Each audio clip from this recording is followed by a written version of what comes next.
Hello everyone, welcome to my channel UPSC with Lavisha. This is Lavisha, your UPSC mentor, and in today's physical geography class, we will discuss about volcanism and earthquake. Let's start without wasting any time. What is volcanism? Volcanism क्या है? एक phenomena है, एक volcanic activity जिसको हम बोल सकते हैं, जहां पर सॉलिड, लिक्विड, गैस सभी चीजों का मिक्सचर होता है। वो अर्थ के सरफेस के नीचे बनता है और फिर बाहर निकलता है। वॉल्केनो क्या होता है? वॉल्केनो एक ज्वालामुखी होता है। वॉल्केनो और वॉल्केनिज्म में थोड़ा सा डिफरेंस है। जब एक ज्वालामुखी ऊपर आकर अर्थ सरफेस के ऊपर फटता है, उसको हम वॉल्केनो कहते हैं। वहीं वॉल्केनिज्म क्या होता है? पूरा उस फिनोमिना, पूरी वो वॉल्केनिक एक्टिविटी कि कैसे नीचे अर्थ के नीचे हीट जनरेट हुई, वहां पर वो चीजें बनी और उसके बाद कैसे वो अर्थ के सरफेस के ऊपर आकर इरप्ट हुई। उन सारी चीजों को, उस सारे कॉन्सेप्ट को हम क्या कहते हैं? वॉल्केनिज्म कहते हैं। It is caused by the presence of a natural heat source inside the body, यानी इनसाइड द अर्थ क्रस्ट। अब ये हमने देख ही लिया था ऑलरेडी, हमारे जब हमने इंटीरियर ऑफ द अर्थ को स्टडी किया था कि यस, हीटिंग कहाँ में होती है? अर्थ के नीचे होती है। हमने जितनी लेयर्स को पढ़ा, हमने बहुत अच्छी तरीके से देखा। मेनली आपका जो एथनोस्फेयर वाला रीजन होता है, वहां पर आपकी मैग्मा की फॉर्मेशन होती है और उसके बाद ही जो वॉल्केनो है वो अर्थ सरफेस के ऊपर आकर इरप्ट होता है। सिंपल है। What is volcano? वॉल्केनो क्या है? वो ओपनिंग जहां से अर्थ क्रस्ट के नीचे से वो सारा जो मोल्टन रॉक मटेरियल है, साथ में उसके ऐश होती है, स्टीम होती है, काफी गैसेस होती हैं, सब कुछ बाहर रिलीज होता है इरप्शन के बाद। वही क्या है? उसी को हम क्या कहते हैं? वॉल्केनो कहते हैं। हमने हमारी लास्ट जब हमने जियोमॉर्फिक प्रोसेस को पढ़ा था, उसके अंदर हमने क्या देखा था? वॉल्केनो क्या है? एंडोजेनिक प्रोसेस का एग्जाम्पल है। एंड जो depending upon the explosion nature of the volcano, कि कैसे वॉल्केनो एक्सप्लोज हुआ है अर्थ सरफेस के ऊपर, उस चीज से हम क्या डिवाइड करते हैं? वॉल्केनो को दो पार्ट्स में डिवाइड करते हैं। एक तो होती है एक्सट्रूसिव लैंडफॉर्म्स, ठीक है, जो कहां पर होता है? Such as in the plateau region if the volcano is not explosive, और in a mountain if the volcano is explosive in nature. और इंट्रूसिव लैंडफॉर्म क्या होती है? लाइक आपके बैगोलिथ और लेकोलिथ। इंट्रूसिव का मतलब कि जमीन के नीचे ही जो इरप्शन है वो हो गया। एक्सट्रूसिव मतलब जमीन के ऊपर, अर्थ क्रस्ट के ऊपर आकर आपका इरप्शन हुआ। सिंपल सा इतना सा है। अब एक बहुत इंपॉर्टेंट चीज, हम कई बार उस चीज को मैग्मा बोल देते हैं समटाइम्स, और कई बार क्या होता है हम उस चीज को लावा। लेकिन मैग्मा और लावा के बीच में थोड़ा सा डिफरेंस होता है। डिफरेंस क्या होता है? जो मटेरियल आपको अर्थ के नीचे दिख रहा है, यानी जमीन के नीचे आप जब रॉक्स को देख रहे हो, उसकी वोल्केनो से रिलेटेड एक्टिविटी को देख रहे हो, और वो चीजें जो बन रही हैं, वो मटेरियल बन रहा है, उसको हम मैग्मा कहते हैं। वही सेम मटेरियल जब वॉल्केनो के इरप्शन के बाद अर्थ सरफेस के ऊपर आ जाता है, उसके बाद वो सेम मटेरियल क्या कहलाता है? लावा कहलाता है। सिर्फ इतना सा डिफरेंस है। और मेनली सोर्स ऑफ मैग्मा आपको कहाँ मिलेगा? एथनोस्फेयर के रीजन के अंदर मिलेगा। एथनोस्फेयर वाला रीजन कह लो, अगर हमने दो टाइप से इंटीरियर ऑफ द अर्थ पढ़े थे, एक मैकेनिकली, एक केमिकली, क्या तो आप उसको एथनोस्फेयर डिनोट कर सकते हो जहां से सोर्स ऑफ मैग्मा निकलता है, या फिर आप उसको जो आपका मेंटल वाला रीजन है, क्रस्ट के बाद आपका मेंटल वाला रीजन आता है, आप उससे भी उस चीज को डिनोट कर सकते हो। अब बात करते हैं what are the different types of volcanoes. Volcanoes आपके मेनली तीन टाइप के होते हैं। अगर हम फ्रीक्वेंसी ऑफ इरप्शन के टाइम के अकॉर्डिंग देखें, फ्रीक्वेंसी ऑफ इरप्शन मतलब कि कितने सालों में कब कब आपके जो वॉल्केनो है उनका इरप्शन हो रहा है, उस बेसिस पे अगर हम वॉल्केनोज को डिवाइड करें तो उसके आपके तीन टाइप्स हैं।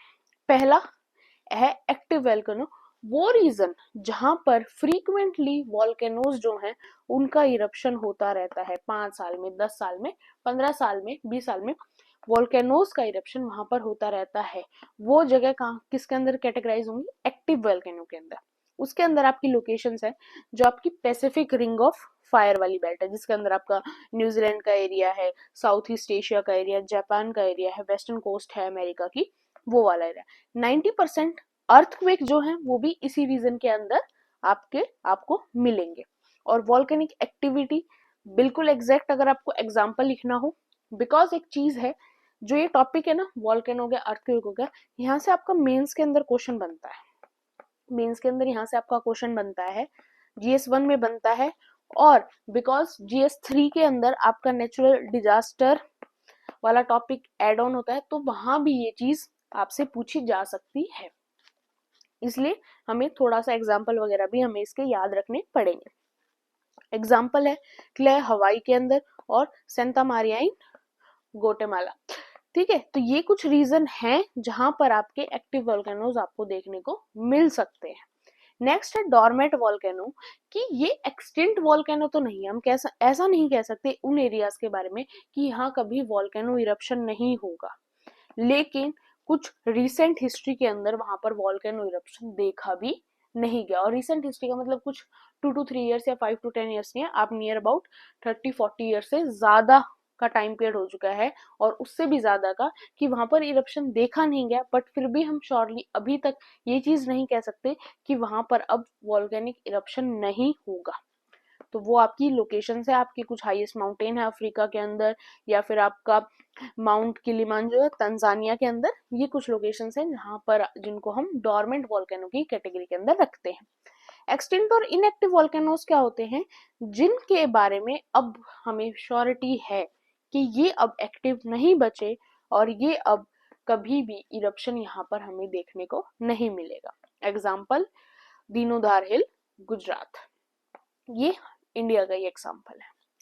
अब वोल्केनो का डिस्ट्रीब्यूशन अगर हम वर्ल्ड में देखें, हमें सिर्फ ये 3 जगह ऐसी हैं जहां पर आपको वोल्केनिक इरप्शन या वोल्केनो से रिलेटेड आपको साइट्स मिलेंगी। सबसे इंपॉर्टेंट आपकी पैसिफिक रिंग ऑफ फायर, जो कि निकनेम है और वैसे नाम क्या है, सरकम पैसिफिक बेल्ट। आप इस मैप के अंदर भी देख सकते हो, ये वाला जो रीजन है वर्ल्ड का, ये आपका रिंग ऑफ फायर वाला रीजन है। नेक्स्ट है आपका the mid world mountain belt, और थर्ड है आपका the African rift valley belt. जो अफ्रीकन रिफ्ट वैली बेल्ट हो गई, और आपका जो रिंग ऑफ ये मिड वर्ल्ड माउंटेन बेल्ट हो गई। तो ये कुछ 3 रीजंस हैं जहां पर आपको वोल्केनो का डिस्ट्रीब्यूशन वर्ल्ड के अंदर मिलता है। अब कुछ वोल्केनिक एक्टिविटी, कुछ पॉइंट जो हमें याद रखने हैं। पहला, volcanoes are closely related to the regions of, कौन से रीजंस में ज्यादा आपको वोल्केनो देखने को मिलेंगे, इंटेंस फोल्डिंग एंड फोल्डिंग वाले रीजन, जहां पर जो अर्थ की क्रस्ट है, जो अर्थ की लेयर है, उनके अंदर आपको डिस्टरबेंस मिलेगी। जो अर्थ की ऊपर की लेयर है, जो जमीन है, वो ज्यादा हार्ड नहीं है, थोड़ी सी वीक है as compare to other regions. Same areas में ही जहां पर जो एक्टिविटीज होती है ना, ये वो आपको रीजन सबके सेम मिलेंगे। फॉर एग्जाम्पल आपने वॉल्केनोज के 3 रीजन देखे, इन 3 ही रीजन में आपको अर्थक्वेक के चांसेस भी ज्यादा दिखेंगे, और अदर नेचुरल फिनोमेना के एग्जांपल्स भी। नेक्स्ट है they occur along coastal mountain ridges on island and in the mid ocean. इसका मतलब क्या है कि जितनी भी ये नेचुरल फिनोमेना वाली चीजें हैं, उनके आने के चांसेस कहाँ हैं, क्या तो आइलैंड्स के ऊपर ज्यादा चांसेस होते हैं, चाहे वोल्केनो चाहे अर्थक्वेक हो, मिड ओशियन रीजन्स के अंदर, और कुछ कोस्टल माउंटेन रेंजेस वाले रीजन्स के अंदर। मतलब जो एक क्लोज सरफेस होगा ना, किसी भी कॉन्टिनेंट का इंटीरियर पार्ट मान लो, या फिर आप कुछ भी मान लो, जो क्लोज सरफेस होता है, जिसके आसपास ना कोस्टल एरिया है, ना माउंटेन है, या फिर ना कोई वो आइलैंड है, पानी से चारों तरफ भी नहीं है, कुछ ओशन से भी नजदीक नहीं है, वहां पर इन चीजों के जो आने के चांसेस होते हैं वो कम होते हैं। आप एग्जांपल के लिए इंडिया को लो, हमने इंडिया का स्ट्रक्चर देखा है, इंडिया का मैप देखा है। अब आप जब भी कोई नेचुरल फिनोमेना सुनते हो, वोल्केनो, अर्थक्वेक, इनकी ज्यादा कंडीशंस कहाँ सुनते हो, डिस्ट्रक्शन कहाँ सुनते हो, आपने गुजरात साइड सुन लिया होगा, ओडिशा साइड सुन लिया आपने, या फिर आपने नीचे कोस्टल रीजन में ज्यादा सुना होगा, या फिर बिल्कुल ऊपर जो बीच के एरियाज रह जाते हैं, जैसे आपका हरियाणा का रीजन है, मध्य प्रदेश का रीजन है, यहाँ पर आप इन चीजों से रिलेटेड डिस्ट्रक्शन आपने कभी नहीं सुना होगा, बिकॉज ये एक क्लोज सरफेस के अंदर आ जाते हैं, ये एक इंटीरियर पार्ट के अंदर आ जाते हैं। अब इंडिया के इंटीरियर पार्ट के अंदर आ गए, तो यहाँ उतने चांसेस नहीं है किसी भी नेचुरल फिनोमिना के, जितने की इंडिया के बॉर्डर्स के एरिया है, जहाँ पर कोस्टल एरियाज है या फिर माउंटेन्स है, वहां पर ज्यादा चांसेस आपको दिखेंगे। And most of the active volcanoes are found in the Pacific region, जिसको हम क्या कहते हैं, पैसिफिक रिंग ऑफ फायर। इतना वोल्केनो के बारे में पता होना हमारे लिए मोर देन इनफ है, बिकॉज डायरेक्ट मेंस की बात करें, डायरेक्ट वोल्केनो से रिलेटेड क्वेश्चन आपसे नहीं पूछा जाएगा, क्या तो नेचुरल फिनोमेना से क्वेश्चन पूछा जाएगा या अर्थक्वेक से रिलेट कर पूछा जाएगा। तो अगर आपको इतनी भी इंफॉर्मेशन है वोल्केनो की, मोर देन इनफ है। और प्रीलिम्स की बात करें तो प्रीलिम्स में भी खाली वोल्केनो से आज तक तो क्वेश्चन पूछा गया नहीं है, और इन फ्यूचर भी सिर्फ वोल्केनो से रिलेटेड, वो वोल्केनो के टर्म से रिलेटेड क्वेश्चन यूपीएससी नहीं बनाएगा। अब बात करते हैं अर्थक्वेक की। अर्थक्वेक क्या होता है? एक नेचुरल फिनोमिना होता है। अर्थक्वेक हमने भी कभी कहीं ना कहीं आपने एक्सपीरियंस किया होगा, थोड़ी बहुत मूवमेंट हर जगह देखने को मिल जाती है इंडिया के सभी पार्ट्स के अंदर, बट वो मूवमेंट कोई डिस्ट्रक्शन नहीं लेकर आती। अगर अर्थक्वेक एक लेवल से ज्यादा डेंजरस है तो ही वो डिस्ट्रक्शन लेकर आता है। सिंपल होता है, एक सडन रिलीज ऑफ एनर्जी होती है, हमें थोड़ी शेकिंग और trembling of the ground feel होती है। वही शेकिंग अगर ज्यादा होगी तो बिल्डिंग्स गिर जाएंगी, अगर रिवर के पास, सॉरी कोस्टल एरियाज के पास होगी, किसी भी पानी की जो इंपॉर्टेंट सोर्सेस के पास होगी, तो वहां पर पानी के फ्लो में चेंजमेंट आ जाएगा। इस टाइप के चेंजेस क्या होते हैं? अर्थक्वेक लेकर आता है। मेन कॉज अर्थक्वेक का क्या माना जाता है? Movement of earth tectonic plates, जो अर्थ के नीचे, क्रस्ट के अंदर नीचे जो टेक्टोनिक प्लेट्स की मूवमेंट होती है, सरफेस की मूवमेंट होती है, वो मेन रीजन माना जाता है किसका? अर्थक्वेक का। और दूसरा मेन रीजन क्या होता है? जो हम आज के टाइम पर धरती पर कर रहे हैं, हमारी जो एक्टिविटीज हैं जो अगेंस्ट द नेचर हैं, उनकी वजह से भी अर्थक्वेक के आने के चांसेस बढ़ जाते हैं। अर्थक्वेक से रिलेटेड कुछ चीजें जो आपको याद रखनी है। पहली है the network of seismograph. Seismograph क्या होता है? एक इंस्ट्रूमेंट होता है जो किसको मेजर करता है? अर्थक्वेक को मेजर करता है। ऑल ओवर द वर्ल्ड आपको हर दिन कहीं ना कहीं पे छोटे से बड़ा अर्थक्वेक आता दिखता है। उन चीजों को मेजर करने का काम कौन करता है? सिस्मोग्राफ। अब दूसरी बात हमें क्या याद रखनी है? The point within the earth crust where an earthquake originate is called focus, hypocentre और सिस्मिक फोकस। कि वो पॉइंट अर्थ के नीचे, अर्थ की क्रस्ट के अंदर, जहां से आपका अर्थक्वेक स्टार्ट हुआ है, अर्थक्वेक जनरेट हुआ है, उसको हम क्या कहते हैं? उसको हम कहते हैं फोकस, हाइपोसेंटर या फिर सिस्मिक फोकस। अब ये जनरली कितने, कहां पर लाई करता है? It generally lie with in a depth of 6 kilometre in the earth crust. यानी हम जिस धरती पर हैं, जिस क्रस्ट पे, उससे नीचे नियर अबाउट आपका 6 किलोमीटर का डिफरेंस, तो आपको 6 किलोमीटर का डिफरेंस तो मिलता ही है जहां से अर्थक्वेक आपका जनरेट होता है। नेक्स्ट है the point vertically above the focus of the earth surface is called as the epicentre. अब हम एपीसेंटर किसको कहते हैं? ये आपका फोकस है अर्थ सरफेस के नीचे, ये जो ऊपर है इसको हम क्या कहेंगे? Just AP centre. मैं अभी आपको डायग्राम में भी ये चीज दिखाऊंगी। नेक्स्ट है the intensity of the earthquake will be highest. कहां पर हाईएस्ट होता है अर्थक्वेक की इंटेंसिटी? जहां पर वो सबसे ज्यादा डिस्ट्रक्शन करेगा, एपीसेंटर के ऊपर। और जैसे जैसे एपीसेंटर से दूर अर्थक्वेक मूव होता जाता है, उसकी जो इंटेंसिटी होती है वो कम होती जाती है। जितने नेचुरल अर्थक्वेक कहाँ होते हैं? लिथोस्फेयर के अंदर होते हैं। लिथोस्फेयर कौन सा रीजन है? हमने ऑलरेडी इंटीरियर पार्ट वाले लेक्चर के अंदर देखा था। रीजन जिसके अंदर, लिथोस्फेयर के अंदर आपकी अर्थ क्रस्ट भी इंक्लूड है, साथ में आपका थोड़ा सा अपर मेंटल का जो पार्ट है वो भी इंक्लूडेड है। अब इस डायग्राम में देखो, ये आपकी अर्थ क्रस्ट है। इस अर्थ क्रस्ट के डायरेक्ट आप नियर अबाउट 6 किलोमीटर मान के चलो, ये आपका फोकस बना अर्थक्वेक के लिए। ये आपका फोकस बना। इस फोकस के जस्ट ऊपर क्या लाई कर रहा है? आपका एपीसेंटर लाई कर रहा है। सबसे ज्यादा अर्थक्वेक का डिस्ट्रक्शन का होगा? यहाँ होगा। अब वो इससे इधर मूव करे, चाहे इधर मूव करे, इधर मूव करे, इधर मूव करे, उसकी जो इंटेंसिटी है वो कम होती चली जाएगी। नेक्स्ट है मेजरमेंट ऑफ अर्थक्वेक। अर्थक्वेक को कैसे मेजर किया जाता है? जो एनर्जी होती है अर्थक्वेक की, जो अर्थ से ट्रेवल करती है, वो किस में करती है? वाइब्रेशंस में करती है, जिसको हम क्या बोलते हैं? सिस्मिक वेव्स बोलते हैं। साइंटिस्ट क्या मेजर करते हैं? साइंटिस्ट इन्हीं सिस्मिक वेव्स को मेजर करते हैं। किससे? सिस्मोमीटर से मेजर करते हैं, जिनसे उन्हें अर्थक्वेक के बारे में पता चलता है कि अर्थक्वेक कितना डिस्ट्रक्टिव था, कौन सी इंटेंसिटी का था, क्या उसके अंदर चीजें थी। अब जो सिस्मोमीटर होता है वो सिस्मिक वेव को बिलो द इंस्ट्रूमेंट उसको क्या करता है? डिटेक्ट करता है। और कौन सी सीरीज को फॉलो करता है? जिगजैग सीरीज को फॉलो कर कर सिस्मोमीटर अर्थक्वेक की चीजों को डिटेक्ट करता है। साइंटिस्ट क्या डिटरमाइन करते हैं? Time, location and intensity of an earthquake from the information recorded by seismometer. Seismometer से सारी चीजें उसने मेजर की, उसके बाद साइंटिस्ट उससे आइडिया लगाते हैं अबाउट द अर्थक्वेक। और साथ में दिस रिकॉर्ड ऑल्सो क्या प्रोवाइड करता है, also provide information about the rocks the seismic wave travelled through. साथ में सिस्मिक वेव ने कैसी कैसी रॉक से ट्रेवल किया उसके बारे में भी साइंटिस्ट पता लगा लेते हैं।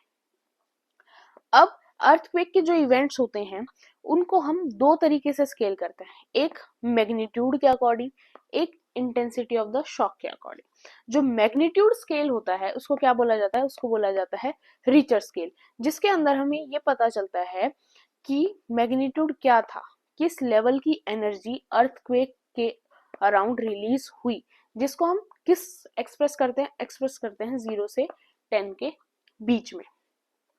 ऐसा माना जाता है 5 से अगर नीचे का मैग्नीट्यूड है तो वो अर्थक्वेक नॉर्मल, उससे कुछ नहीं होगा।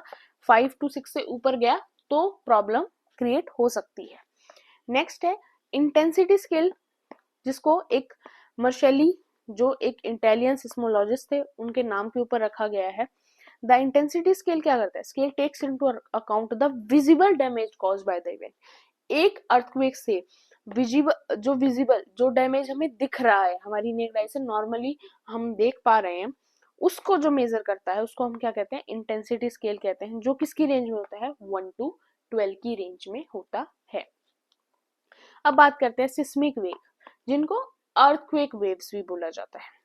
सिस्मिक वेव क्या होती हैं, वेव्स ऑफ एनर्जी होती हैं जो किससे होती हैं, कॉज्ड बाय अर्थक्वेक से या फिर एक्सप्लोजन हुआ हो कोई उससे बनती हैं। और ये एनर्जी होती हैं जो पूरे अर्थ के अराउंड ट्रेवल करती हैं जहां पर भी अर्थक्वेक आया, और इनको रिकॉर्ड किया जाता है किस सिस्मोग्राफ की फॉर्म के अंदर। अब अर्थक्वेक वेव्स को, सिस्मिक वेव्स को टू टाइप से आप डिवाइड करते हो, एक होता है बॉडी वेव्स, एक होता है सरफेस वेव्स। बॉडी वेव्स क्या होती हैं, वो होती हैं जो जनरेट होती हैं कब, due to the release of energy. जो फोकस अभी हमने डिस्कस किया, उस फोकस से जो एनर्जी हुई एपिसेंटर तक पहुंची, उसके बाद हर डायरेक्शन में वो एनर्जी मूव कर जाएगी। उन चीजों को जो हम देखते हैं वो आपकी होती हैं बॉडी वेव्स। बॉडी वेव्स को भी हम टू टाइप से डिवाइड करते हैं, एक पी वेव्स कहते हैं हम, एक कहते हैं हम एस वेव। पी वेव्स का मतलब है प्राइमरी वेव्स, एस वेव्स का मतलब है सेकेंडरी वेव्स। इनके बारे में आपको सिर्फ एक एक चीजें याद रखनी। पी वेव्स क्या होती हैं, ज्यादा फास्ट मूव करती हैं, और ये वो मूव्स होती हैं जो सबसे पहले अराइव करती हैं अर्थ सरफेस के ऊपर, इसीलिए इनको प्राइमरी वेव्स बोला गया। दूसरी चीज आपको क्या याद रखनी है, जो पी वेव्स होती है ना, वो गैस, लिक्विड, सॉलिड हर तरह के मटेरियल से मूव कर जाती है। वहीं जो सरफेस वेव्स हैं, एस वेव्स हैं, सेकेंडरी वेव्स हैं, उनका इंपॉर्टेंट फैक्ट ये है that they can travel only through solid materials. तो ये लाइन आपसे बाई चांस अगर प्रीलिम्स में क्वेश्चन आता है तो वो आपको ऐसी स्टेटमेंट दे सकते हैं और आपसे पूछ सकते हैं, तो हमें ये चीज पता होनी चाहिए। और ऐसी ही स्टेटमेंट्स को यूपीएससी देता है, बिकॉज यही चीजें थोड़ी कंफ्यूज करने वाली होती है। हमें उस टाइम याद नहीं आता कि ये तीनों से सरफेस से मूव कर सकती है, ये चीज एक सरफेस से मूव कर सकती है, और यही हमसे पूछा जाता है। अब बात करते हैं, द बॉडी वेव्स होती हैं वो सरफेस रॉक्स के साथ इंटरेक्ट करती हैं और एक नई सेट ऑफ वेव्स बनाती हैं। बॉडी वेव्स जनरेट कहाँ हुई, अर्थ सरफेस के नीचे जनरेट हुई, फोकस से जनरेट हुई, फिर फोकस से ऊपर आकर अलग अलग जगह मूव हुई। जब वो अलग अलग डायरेक्शन में मूव होना स्टार्ट हो गई तो वो सरफेस की रॉक से टकराएंगी वो वेव्स, और उसके बाद जो सेट ऑफ वेव्स बनता है उसको हम कहते हैं सरफेस वेव्स। जो सरफेस के ऊपर ही मूव करती हैं वो आपकी हो गई सरफेस वेव्स। और सिस्मोग्राफ रिपोर्ट के अंदर लास्ट होती हैं सरफेसेस जिनको मेजर किया जाता है, और इन वेव्स को ज्यादा डिस्ट्रक्टिव में बोला जाता है, बिकॉज अर्थ के नीचे तो जो हो गया वो हो गया, बॉडी वेव से हमें पता चल गया अर्थ सरफेस के नीचे जो हुआ वो हुआ, बट अगर ये भी ज्यादा हुई, सरफेस वेव्स की मेजरमेंट से हमें क्या पता चलता है कि ऊपर कितनी चीजें हो रही हैं अर्थ सरफेस के ऊपर। एट लास्ट हमें कहाँ रहना होता है, हम अर्थ सरफेस के ऊपर रहते हैं, तो हमें ज्यादा फर्क किस चीज से पड़ेगा, भले ही हमारे लिए अर्थ सरफेस की नीचे की चीजें कंसर्न है, क्योंकि नीचे जो होगा उसी का इम्पैक्ट हमें ऊपर दिखेगा, बट एट लास्ट रहना ऊपर है, सारी चीजें अर्थ सरफेस के ऊपर हैं जो हमें दिखाई दे रही हैं। तो अगर ऊपर रॉक्स का डिस्प्लेसमेंट ज्यादा हो रहा है, चीजें ज्यादा डिस्ट्रक्टिव दिख रही हैं, तो वो हमारे लिए ज्यादा वर्स्ट हो जाएगा। इसीलिए सिस्मिक वेव्स की जो करेक्टरिस्टिक्स हैं वो इम्पॉर्टेंट हैं। किसके लिए इम्पॉर्टेंट है? साइंटिस्ट को हेल्प करने के लिए कि इंटीरियर ऑफ द अर्थ में क्या हुआ और इंटीरियर ऑफ द अर्थ में जो हुआ उसका इम्पैक्ट हमें ऊपर देखने को मिला। अब बात करते हैं अर्थक्वेक का डिस्ट्रीब्यूशन क्या है। सिंपल है, 81% ऑफ द प्लैनेट्स, हमारे अर्थ प्लैनेट के अर्थक्वेक आपको कहाँ देखने को मिलेंगे? सर्कम पैसिफिक बेल्ट के अंदर देखने को मिलेगा, जिसको एज अ निकनेम हम रिंग ऑफ फायर भी कहते हैं। अब दूसरा कौन सा रीजन है आपका? दूसरा रीजन है आपका मिड कॉन्टिनेंटल बेल्ट, जो जावा से लेकर सुमेत्रा तक एक्सटेंड होती है, हिमालय से पास होती है, मेडिटेरियन रीजन से पास होती है and out into the Atlantic तक। वो आपका दूसरा रीजन है जहां पर आपको 70% ऑफ द अर्थक्वेक देखने को मिलेंगे। थर्ड रीजन कौन सा हो जाता है आपका? सबमर्ज्ड मिड अटलांटिक रिज वाला रीजन, जिसके अंदर आपको फिर इनके बाद थोड़ी बहुत अर्थक्वेक के चांसेस देखने को मिलेंगे। ये आपका मैप हो गया। इस मैप से सेम वही मैप है जो हमने पीछे देखा, थोड़ा सा चेंजमेंट है। इससे हम पता लगा सकते हैं कि हाँ, सबसे ज्यादा ये रीजन हो गया, फिर ये हो गया, फिर आपका नीचे वाला ये रीजन हो गया। अब देखते हैं इंडिया ने क्या क्या किया है प्रिपेयर रहने के लिए रिलेटेड टू अर्थक्वेक। ये क्वेश्चन हमसे पूछा जा सकता है मेंस के अंदर भी। नेशनल सेंटर फॉर सिस्मोलॉजी, ये किसके, कौन सी मिनिस्ट्री के अंडर वर्क करता है? मिनिस्ट्री ऑफ अर्थ साइंस के अंडर। और इंडिया के अंदर क्या किया जाता है? अलग अलग ऑब्जर्वेटरी से ऑब्जर्व किए जाते हैं नेशनल और स्टेट लेवल के डिजास्टर्स को, ताकि उनसे रिलेटेड मिटिगेशन मेजर्स बनाए जाए। नेक्स्ट है national earthquake risk mitigation project. ये एक सेंट्रली स्पॉन्सर्ड प्लान स्कीम है by the NDMA, national disaster management authority, जिसने क्या अप्रूव किया है कि हम इंडिया के अंदर जो सिस्मिक जोन्स हैं उनको अलग अलग पार्ट्स के अंदर डिवाइड किया गया है। जहां पर ज्यादा अर्थक्वेक के चांसेस हैं उनको एक जोन के अंदर रखा गया, जहां पर कम है उनको दूसरे जोन के अंदर। और उनसे क्या होगा कि पब्लिक को अवेयर किया जाएगा about natural calamities, natural phenomena, about earthquake, earthquake आने के ऊपर वो कैसे अर्थक्वेक से बचा सकते हैं, अपनी जान को कैसे बचा सकते हैं। ऑफकोर्स आप बिल्डिंग को नहीं बचा सकते, पर अपनी जान तो आप बचा ही लो। हमें कैसे उन चीजों से प्रोटेक्ट होना है, वो सारी चीजें इस प्रोजेक्ट के अंडर पब्लिक के अंदर अवेयर की जाएंगी। साथ में कुछ चीजें और अपनाई जाएंगी कि जिससे कि हम डिस्ट्रक्शन को रोक सकें। नेक्स्ट है seismic microzonation of cities. Seismic microzonation of cities क्या है? उन सिटीज को इसके अंदर काउंट किया गया है जिन सिटीज के अंदर पॉपुलेशन 5 लाख या 5 लाख से ज्यादा है, और उसके अंदर क्या होगा कि उन सिटीज के अंदर जो बिल्डिंग बनाई जाए वो अर्थक्वेक रेसिस्टेंट बिल्डिंग हो। मतलब कि एक नेचुरल डिजास्टर मैनेजमेंट अथॉरिटी जो है वहां से भी इन चीजों को पास कराया जाए कि सपोज करो कि कोई एरिया है जो बहुत ज्यादा अर्थक्वेक प्रोन एरिया है, कि वहां पर तो अर्थक्वेक आने के बहुत चांसेस है, और वहीं आप ड्रिलिंग वगैरह कर कर और वहीं आप 50 फ्लोर्स की बिल्डिंग को खड़ा कर रहे हो, तो वो चीज गलत है। वो बिल्कुल अगेंस्ट चली जाएगी उस चीज के, और वहां पर तो फिर चांसेस भी और ज्यादा बढ़ जाएंगे, डिस्ट्रक्शन के चांसेस भी और ज्यादा बढ़ जाएंगे। तो उन चीजों के ऊपर भी आज भी गवर्नमेंट ध्यान दे रही है, और एक सेफर अर्बन प्लानिंग को प्रमोट करने की कोशिश हमारी गवर्नमेंट की चल रही है। Awareness campaign by NDMA same है, वही नेशनल डिजास्टर मैनेजमेंट अथॉरिटी क्या कर रही है कि इंडिया के अंदर काफी तरीके से अर्थक्वेक से रिलेटेड चीजों को अवेयर करती है। आज के टाइम पे स्कूल्स के अंदर भी, प्राइवेट हो चाहे गवर्नमेंट हो, टीम आती है, वो बच्चों को बताती है कि कैसे अर्थक्वेक से बचना है, ड्रिलिंग वगैरह एक्सरसाइज भी कराती है कि ऐसे ऐसे अर्थक्वेक आ जाए, वो बिल्डिंग है, बिल्डिंग से नीचे आप रस्सी की हेल्प से कैसे जा सकते हो। सेम गवर्नमेंट कॉलेजेस के अंदर भी आपको ये सेम चीज देखने को मिलेगी, और अलग अलग जगह पर ऐसे कंपेन्स आज के टाइम पर चलाए जाते हैं जिनसे पब्लिक को पता चले कि अर्थक्वेक के टाइम पर उन्हें कैसे बचना है। नेक्स्ट है बिल्डिंग कोड्स एंड गाइडलाइंस। ये सेम वही गाइडलाइंस हैं कि जो भी अर्थक्वेक प्रोन एरियाज हैं वहां पर बिल्डिंग्स को कैसे बनाया जाए, उनको अर्थक्वेक रेसिस्टेंट कैसे रखा जाए, ताकि कुछ अगर छोटा मोटा मैग्नीट्यूड का अर्थक्वेक है तो बिल्डिंग के ऊपर कोई असर ही ना पड़े, और बड़ा भी आए तो अपनी साइड से बेस्ट ट्राई करे कि हाँ डिस्ट्रक्शन से बचा जा सके। कि अगर ज्यादा अर्थक्वेक प्रोन एरिया तो वहां ज्यादा बड़ी बिल्डिंग्स को ना बनाया जाए, ज्यादा पॉपुलेशन वहां पर ना रहे। ऐसे काफी चीजें हैं जो गवर्नमेंट ट्राई कर रही है इंडिया के अंदर इस्टेब्लिश करने की।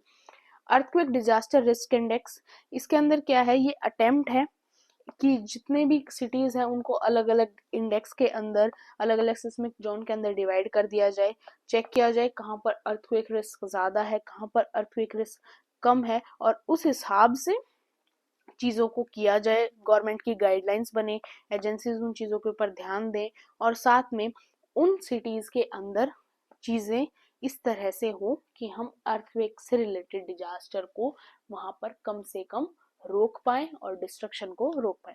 बेसिक मोटिव वही है कि हाँ, हमें किसी भी तरीके से डिस्ट्रक्शन को रोकना है, बिकॉज एक चीज वो होती सिर्फ कुछ घंटों की है, लेकिन जिन लोगों के ऊपर उस चीज का इम्पैक्ट आता है ना, वो शायद लाइफ टाइम भी नहीं जा पाता। बिकॉज अगर आपकी किसी लव्ड वन की डेथ हुई है, उस चीज का ग्रीफ भी आप लाइफ टाइम नहीं भूल सकते। और अगर आपकी कोई प्रॉपर्टी है, एक मिडिल क्लास इंसान है, तो उसको अपनी उसकी आधी लाइफ लग जाती है अपने घर को बनाने में, एक बिल्डिंग के अंदर अपना फ्लैट लेने में, और वो सारी चीजें 1 मिनट के अंदर डिस्ट्रॉय हो जाती हैं। वो बहुत बड़ी चीज है। तो उन सारी चीजों को रोकने का काम गवर्नमेंट भी अपनी साइड से कर रही है, हमें भी अपनी साइड से करना चाहिए। और एक यूपीएससी एस्पिरेंट होने के हिसाब से तो हमें भी उस चीज के अंदर अपना कंट्रीब्यूशन देना चाहिए।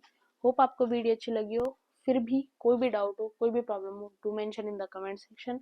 इंपॉर्टेंट मटेरियल मैं आपको टेलीग्राम चैनल के ऊपर शेयर कर दूंगी। मैं जो जोन्स हैं, वैसे इनके बारे में ब्रीफ में पढ़ना हमारे लिए ज़रूरी नहीं है, बट फिर भी सभी जोन से रिलेटेड इन्फॉर्मेशन भी मैं आपको टेलीग्राम पे शेयर कर दूंगी, link in the description box. And don't forget to subscribe my channel, like and share my video. Thank you.